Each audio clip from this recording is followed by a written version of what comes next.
Welcome to 108. Sunburn పేరుకు తగ్గట్టే ఇది ఫారిన్ ఫెస్టివల్.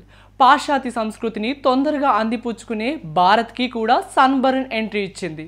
ఈ సన్బర్న్ షో ప్రపంచంలోనే మూడో అతిపెద్ద షో. పెద్ద పెద్ద సౌండ్స్తో హుషారెత్తిచ్చే పాటలకు డాన్స్ చేస్తూ ఉంటారు పార్టీ లవర్స్.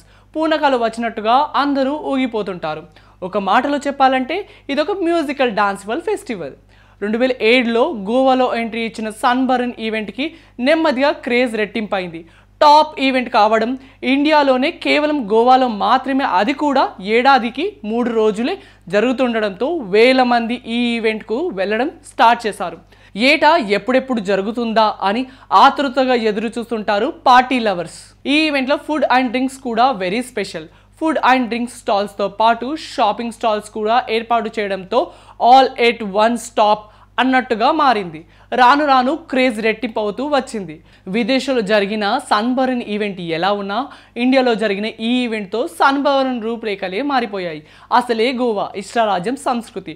డ్రగ్స్, అమ్మాయిలు, విదేశీ లిక్కర్, దేనికి డోకా ఉండదు అక్కడ.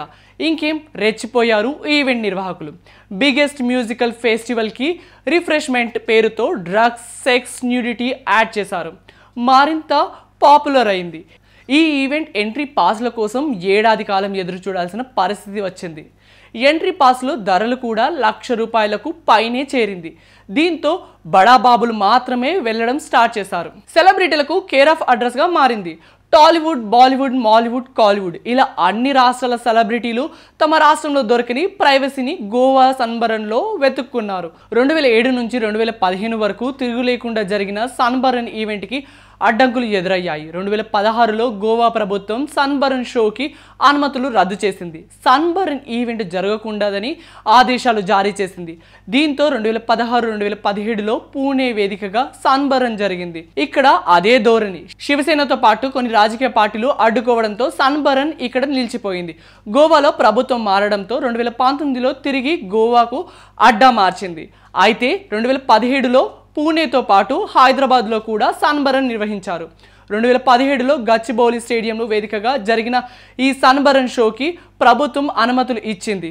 అప్పటికి వివాదాలకు కేర్ ఆఫ్ అడ్రస్గా అయిన సన్బర్న్ షోకి అనుమతులు ఎలా ఇస్తారని కాంగ్రెస్ నాయకులు గచ్చిబౌలి స్టేడియం ఎదుట, సైబరాబాద్ సిపి ఆఫీస్ ఎదుట ఆందోళన చేపట్టారు.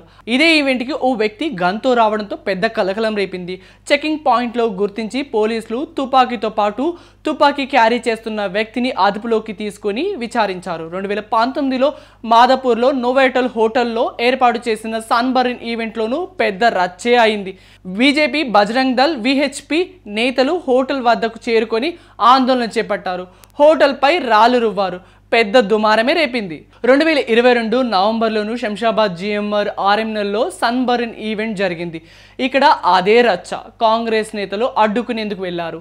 ఈ ఈవెంట్లో ఓ యువకుడు అనుమానాస్పద స్థితిలో మృతి చెందడం పెద్ద కలకలం సృష్టించింది. అయితే తాజాగా మరోసారి సన్బర్న్ ఈవెంట్ పెద్ద దుమారం రేపుతుంది. సీఎం రేవంత్ రెడ్డి సన్బర్న్ విషయంలో సీరియస్ అయ్యారు. ఎట్టి పరిస్థితుల్లో సన్బర్న్ ఈవెంట్కు అనుమతులు ఇవ్వొద్దని ఆదేశాలు ఇవ్వడంతో పోలీసులు అలర్ట్ అయ్యారు.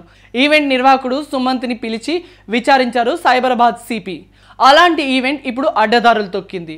ఇప్పుడు సన్బర్న్ అంటే అశ్లీలత, సెక్స్, డ్రగ్స్, గంజాయి.